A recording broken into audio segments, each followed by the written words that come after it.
रसमलाई खाइबा को बहुत सुआदिया बट बनैबा पे कहा पाखरे टाइम अच्छी से आजिकल जहाँ को भी किसी भल मिठा खाइबा पे इच्छा होची आमे सब चली जाऊचे बड़ बड़ मिठा दुकान को बा हलवाई दुकान को बट मु आज घरे आपण मानक पई नेइकिरी आसीची हलवाई स्टाइल रो रसमलाई सेटा भी बहुत इजी वे रे केमिति छोट छोट टिप्स आपण फॉलो कले आपणकर रसमलाई रसगुल्लाटी जमा क्रैक हेनी जमा फाटबनी आ रसमलाई टेस्ट आ फ्लेवर एकदम हलवाई परी लगे आपण विश्वास करंतु थरटीए ए रेसिपी फॉलो करंतु निजे बनातु तापर मते जनइबे ए रेसिपीटी केमिति लागिला देखिकिरी तो आपण मानकु जना पड़ी जाउथुबो केते टेम्पटिंग केते रसालिया हिची मोर ए रसमलाई खाइले ही आपण माने जानि परिबे।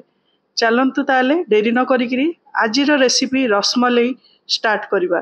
तापे मु एठी फुल फैट क्रीम मिल्क नेची 1 लीटर ताकू गोटे कड़ाई रे पकई नेची भल से क्षीर फुटिला परे मु एठी विनेगार रो डाइल्यूट नेची विनेगार डाइल्यूट माने 2 चम्मच विनेगार रे आमे एठी 4 रु 5 चम्मच पानी पकेबा भल से क्षीर फुटी गला परे से विनेगार डाइल्यूट टी को पकई देबा तापरे देखिबे इमिडिएटली हमर क्षीरटी छेनारे कन्वर्ट होइजबो तापरे एठी मु गोटे पतला धोती कपड़ा बा कॉटन कपड़ा रे मु ताकू छाणी नेली साइड रे छाणी सारला परे ताकू टिके समय रखी दबा तापरे मु एठी गोटे माटी कढ़ई रे अल्प टिके पानी नेची काहेकि ना हमर क्षीरटा जेमिति तळे न लागू रसमलाई रा हमर राबिडीटा एठी हमें प्रिपेयर करबा तापे मु एठी again 1 litre full fat cream milk नेची ताकू हमें माटी कढ़ई रे भल से फुटिला परे एठी हाफ कप चीनी नेची हाफ कप चीनी को मुझे भल से मिसिला परे एठी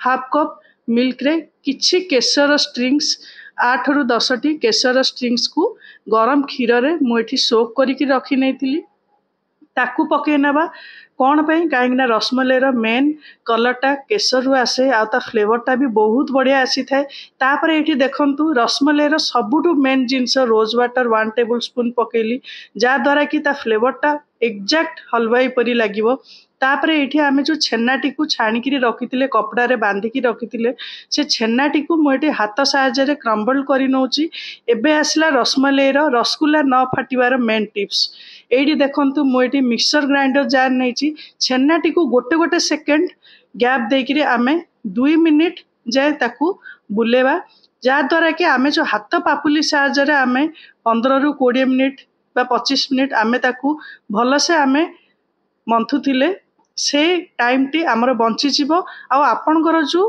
डर थिला जी आमर रसगुल्लाटी काले फाटी जीवो कि बट ए मेथडटा आपण फॉलो करंतु रसगुल्ला फाटिबार चांस ही नै 100% श्योर रसगुल्ला आपण फाटिबो नाही एठी देखंतु जेतबेले आमे मिक्सचर ग्राइंडर जारे मु कलिस ता परे छेनाटी बहुत सॉफ्ट हे गेला तापर हार्डली मु 5 मिनिट एठी मु हाथ साहाय्य रे टिके हाथ पापुली साहाय्य रे अगेन मु एठी मिक्स करी नेथली चकटी नेथली सेथरे किछि गोटे टेबल स्पून छोट अलैच पाउडर पके नेथली पकेला परे एठी देखंतु हमर रसगुल्ला मिक्सचर टी रेडी हे गेला तापरे मु आकू गोटे प्लेट को काढी नेली हमर एठी गोटे लीटर क्षीर रे 12 टी रसमलाई बा रसगुल्ला हमर तैयारी हो जिवो एठी देखंतु हाथ पापुली साहाय्य रे मु आकू राउंड शेप दे देबी राउंड शेप देला परे हमर रसमलाई शेपटा जेमिति फ्लैट टिके रुए ताको हल्का प्रेस करि नेबे प्रेस करिवा द्वारा आपण रसमलाई रे आमे जो फ्लैट शेप रे आमे खाई थाउ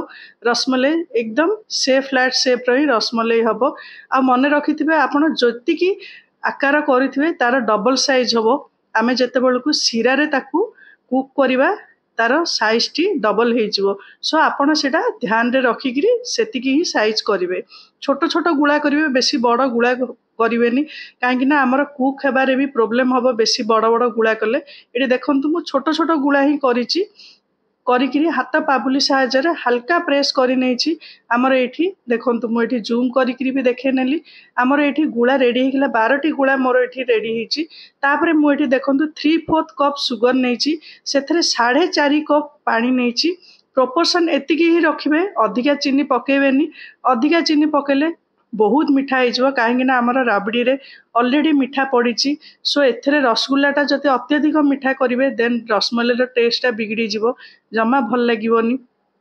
ସେଇଥିପାଇଁ ଏଇଠି ଏତିକି ହିଁ ପ୍ରପୋର୍ସନ୍ ନେବେ। ଗ୍ୟାସ୍ର ଫ୍ଲେମ୍ ହାଇ କରିବେ। ଯେତେବେଳେ ଭଲସେ ଫୁଟିବ ସେତେବେଳେ ଆମେ ଯେଉଁ ଛେନା ଗୁଳାଗୁଡ଼ିକୁ ବଲ୍ ଗୁଡ଼ିକୁ ରେଡ଼ି କରିକିରି ରଖିଥିଲେ ସେ ଛେନା ବଲ୍ ଗୁଡ଼ିକୁ ଧୀରେ ଧୀରେ କରିକିରି ଗୋଟି ଗୋଟି କରିକିରି କେୟାରଫୁଲି ପକେଇବେ, ଯେମିତି ଆମର ଛେନା ଗୁଳା ଗୁଡ଼ିକ ବହୁତ ସଫ୍ଟ ଥିବ, ଯେମିତି ମିଶି ନଯାଏ ଗୋଟେକୁ ଗୋଟେ ସହିତ। ସେଇଥିପାଇଁ କେୟାରଫୁଲି ଦେଖନ୍ତୁ ମୁଁ ଏଠି ଗୋଟି ଗୋଟି କରିକିରି ପକଉଛି, ଦେଖିକିରି ପକେଇବେ, କାହିଁକିନା ଏ ଷ୍ଟେଜ୍ରେ ହିଁ ଆପଣ ଭୁଲ କରି ବସନ୍ତି। ଯଦି ତାପରେ ପକେଇ ଦିଅନ୍ତି ଦେନ୍ ଛେନା ଗୁଳା ଗୁଡ଼ିକ ନଷ୍ଟ ହେଇଯିବ ଆମର ରସଗୋଲା ଗୁଡ଼ିକ। ସୋ ଦେଖନ୍ତୁ ପାଣିଟି କେତେ ଜୋରରେ ଫୁଟିଲା ବେଳକୁ ହିଁ ଆପଣ ପକେଇବେ। ଏବେ ଆସିଲା ଆଉ ଗୋଟେ ଟିପ୍ସ, ଆମେ ଏଇଠି ଛେନା ଗୁଳି ଗୁଡ଼ିକୁ ଯେଉଁ ପକେଇଲେ ଶିରାରେ, ଆମକୁ ଟୋଟାଲ 20 ମିନିଟ୍ ଆମେ କୁକିଂ ଟାଇମ୍ ଦେବା। 20 ମିନିଟ୍ରେ 10 ମିନିଟ୍ ଆମେ ହାଇ ଫ୍ଲେମ୍ରେ ରଖିବା। ମୁଁ ଏଠି ଦେଖନ୍ତୁ ଗ୍ୟାସ୍ର ଫ୍ଲେମ୍ ହାଇ ରଖିଛି, ଆଉ କଡ଼େଇର କଭର କ୍ଲୋଜ୍ କରି ନେଇଛି ଗୋଟେ ନ୍ୟୁଜ୍ ପେପର ବା ଛୋଟ ପେପର ସାହାଯ୍ୟରେ। ତାର ଲିଡ୍ଟାକୁ ଯେଉଁ ଛୋଟ ହୋଲ୍ ଥିଲା ତାକୁ ବି ମୁଁ କଭର କରି ନେଇଛି, କ୍ଲୋଜ୍ କରି ନେଇଛି। ଏଇଠି 10 ମିନିଟ୍ ହେଲା ପରେ ସ୍ପାଟୁଲା ସାହାଯ୍ୟରେ ମୁଁ ରସଗୋଲା ଗୁଡ଼ିକ ଲେଉଟେଇ ଦେଇଛି। କେୟାରଫୁଲି ଲେଉଟେଇବେ, କାହିଁକିନା ଆମର ଏଠି ରସଗୋଲା ଗୁଡ଼ିକ ଆହୁରି ପ୍ରପରଲି କୁକ୍ ହେଇନି। ସୋ କେୟାରଫୁଲି ହିଁ ଆପଣଙ୍କୁ କରିବାକୁ ପଡ଼ିବ ଏ ଷ୍ଟେପ୍। ତାପରେ ଏଗେନ୍ ଆମେ ଲେଉଟେଇଲା ପରେ ମୁଁ ଏଠି ଗ୍ୟାସ୍ର ଫ୍ଲେମ୍କୁ ସିମ୍ କରିନେବି ଆଉ 5 ମିନିଟ୍ ପାଇଁ। 5 ମିନିଟ୍ ସିମ୍ କଲା ପରେ ଏଗେନ୍ ଆଉ 5 ମିନିଟ୍ ମୁଁ ଘୋଡ଼ଣୀ ଖୋଲିକିରି ଗ୍ୟାସ୍ର ଫ୍ଲେମ୍ଟିକୁ ହାଇରେ ରଖିବି। ବାସ୍ ଏତିକିରେ ହିଁ ଆମର ରସମଲେଇର ରସଗୋଲାଟି ଭଲସେ କୁକ୍ ହେଇଯିବ, ଭଲସେ ରେଡ଼ି ହେଇଯିବ। ଦେଖନ୍ତୁ ଆମର ଏଠି ରସମଲେଇର ରସଗୋଲାର ସେପ୍ ଡବଲ ହେଇଗଲାଣି। ଆପଣଙ୍କୁ ମୁଁ ପ୍ରଥମରୁ ହିଁ କହିଥିଲି ଆପଣ ଯେତିକି ବଡ଼ ସାଇଜ୍ କରିବେ ତାର ଡବଲ ହିଁ ହେବ ରସମଲେଇର ରସଗୋଲାର ସେପ୍ଟି। ଏଠି ଦେଖନ୍ତୁ କେତେ ସୁନ୍ଦର ଦେଖାଯାଉଛି। ଅଳେଇଚ ପାଉଡ଼ର ବା ଇଲାଇଚି ପାଉଡ଼ର ଆମେ ପକେଇଛେ, ସୋ ସେଇଗୁଡ଼ିକ ବି ହାଲକା ହାଲକା ଦେଖାଯାଉଛି। ଆମର ଏଠି ଦେଖନ୍ତୁ ରସଗୋଲା ଗୁଡ଼ିକ ଭଲସେ କୁକ୍ ହେଇଗଲାଣି। ମୁଁ ଏଠି ହାତ ସାହାଯ୍ୟରେ ଆପଣଙ୍କୁ ଟିକେ ହାଲକା ପ୍ରେସ୍ କରିକିରି ଦେଖେଇ ନେଉଛି, ଦେଖନ୍ତୁ। ଆପଣ ସେଇ ହିସାବରେ ବି ଆପଣ ଚେକ୍ କରିପାରିବେ। ଏବେ ଆସିଲା ଆମର ଟିକେ ଥଣ୍ଡା କରିବା ପାଇଁ 20ରୁ 25 ମିନିଟ୍ ଛାଡ଼ିଦେବେ। ଛାଡ଼ିଲା ପରେ ଦେଖନ୍ତୁ ଯେଉଁ ରସମଲେଇର ରସଗୋଲାର ଯେଉଁ ଏକ୍ସେସ୍ ଶିରା ଗୁଡ଼ିକ ମୁଁ ହାତ ପାପୁଲି ସାହାଯ୍ୟରେ କାଢ଼ି ନେଉଛି। କାଢ଼ିକିରି ଆଉ ଗୋଟେ ପାତ୍ରକୁ ମୁଁ ରଖି ନେଉଛି। ଆର ରିଜନ୍ ହେଉଛି ଆମର ଅଲରେଡ଼ି ରସମଲେଇର ରାବିଡ଼ି ରେଡ଼ି ହେଇଗଲାଣି। ମୁଁ ସେଇଠି 1 ଲିଟର କ୍ଷୀରକୁ 1/2 ଲିଟର କରିକିରି ଫୁଟେଇ ନେଇଥିଲି। ତାପରେ ଏଇଠି ରସଗୋଲାର ଯଦି ଶିରା ସହିତ ଆମେ ପକେଇ ନେବା ଦେନ୍ ମିଠାର ଟେଷ୍ଟଟା ଆହୁରି ବଢ଼ିଯିବ, ଖାଇପାରିବେନି ଜମା। ସୋ ଏଇଠି ଆମେ ଏକ୍ସେସ୍ ଶିରା ଗୁଡ଼ିକ ହାତର ପାପୁଲି ସାହାଯ୍ୟରେ ଆମେ କାଢ଼ି ନେବା। କାଢ଼ିକିରି ଗୋଟେ ପାତ୍ରରେ ପକେଇ ନେବା। ପକେଇଲା ପରେ ଆମେ ଯେଉଁ ରାବିଡ଼ି ତିଆରି କରିକିରି ରଖିଥିଲେ ମାଟି କଡ଼େଇରେ ତିଆରି କରିବାର ରିଜନ୍ ହେଉଛି ଆମେ ହଲବାଇ ମାନେ ନା ପ୍ରାୟତଃ ମାଟି କଡ଼େଇରେ ବା ତାଙ୍କର ପିତ୍ତଳ କଡ଼େଇ ଥାଏ, ସେମାନେ ସେଥିରେ ତିଆରି କରିଥାନ୍ତି, ଯାହାଦ୍ୱାରା କି ତାର ଫ୍ଲେଭରଟା ଆହୁରି ବଢ଼ିଆ ଆସିଥାଏ। ଏଇଟା ଅପସନାଲ, ଆପଣଙ୍କ ପାଖରେ ଯଦି ଥାଏ ଆପଣ ମାଟି କଡ଼େଇରେ ବା ମାଟି ପାତ୍ରରେ କରିପାରିବେ, ନହେଲେ ଆପଣଙ୍କ ଘରେ ଯେକୌଣସି କଂସା ବାସନ ବା ଷ୍ଟିଲ୍ ବା ନନଷ୍ଟିକ୍ ଥାଏ ଆପଣ ସେଥିରେ ବି ରାବିଡ଼ି ପ୍ରିପେୟାର କରିପାରିବେ। ତ ଏଇଠି ଦେଖନ୍ତୁ ଆମେ ଯେଉଁ ରାବିଡ଼ି ପ୍ରିପେୟାର କରିକି ରଖିଥିଲେ ମୁଁ ଏଇଠି ପକେଇ ନେଉଛି। 1/2 ଲିଟର ମୁଁ କରି ନେଇଥିଲି, 1 ଲିଟର ମିଲ୍କକୁ ଫୁଟେଇକିରି 1/2 ଲିଟର କରି ନେଇଥିଲି। ଆଉ ସରକୁ ମୁଁ ବସିବାକୁ ଦେଇନଥିଲି, ସ୍ପାଟୁଲା ସାହାଯ୍ୟରେ ଚଲେଇ ନେଇଥିଲି। ଏଇଠି ଦେଖନ୍ତୁ ଆମେ ଏଇଠି ରାବିଡ଼ି ପକେଇଲା ପରେ କିଛି ରୋଜ୍ ପେଟାଲ୍ସ ଆଉ ଡ୍ରାଏ ଫ୍ରୁଟ୍ସ ପକେଇକିରି ତାକୁ ସଜେଇ ନେଲି। ଆଉ କିଛି ଆମର ଯେଉଁ ଚାନ୍ଦି ପରକ ଥାଏ ସେଇଟା ବି ପକେଇକିରି ମୁଁ ଏଠି ଡେକୋରେଟ୍ କରିନେଲି। ଏଇଟା ଅପସନାଲ, ଆପଣଙ୍କର ଇଚ୍ଛା ହିସାବରେ ଆପଣ ଆକୁ ଡେକୋରେଟ୍ କରିପାରିବେ। କେତେ ସୁନ୍ଦର ଦେଖାଯାଉଛି ଦେଖନ୍ତୁ ଆମର ରସମଲେଇ, ଏକଦମ ଦେଖାଯାଉଛି ନା ହଲୱାଇ ଷ୍ଟାଇଲର। ଆପଣ ନିଜେ ଖାଆନ୍ତୁ, ସାଙ୍ଗମାନଙ୍କୁ ଖୁଆନ୍ତୁ, ଦେଖିବେ ଯିଏ ବି ଖାଇବେ ସେମାନେ ଟୋଟାଲି ଆପଣଙ୍କର ବିଶ୍ୱାସ କରିବେନି ଯେ ଆପଣ ଏଇଟା ଘରେ ବନେଇକିରି ସେମାନଙ୍କୁ ଦେଇଛନ୍ତି। ଆଉ ବନେଇଲା ପରେ ଆପଣ ଆକୁ ମୁଁ ପ୍ରିଫର କରିବି 3ରୁ 4 ଘଣ୍ଟା ଫ୍ରିଜରେ ରଖିକିରି ଚିଲ୍ଡ କରିକିରି ଏକଦମ ଖାଇବେ, ବହୁତ ହି ବଢ଼ିଆ ଲାଗିବ। ଆଶା କରୁଛି ଆଜିର ମୋର ରେସିପି ଆପଣମାନଙ୍କୁ ଭଲ ଲାଗିଥିବ।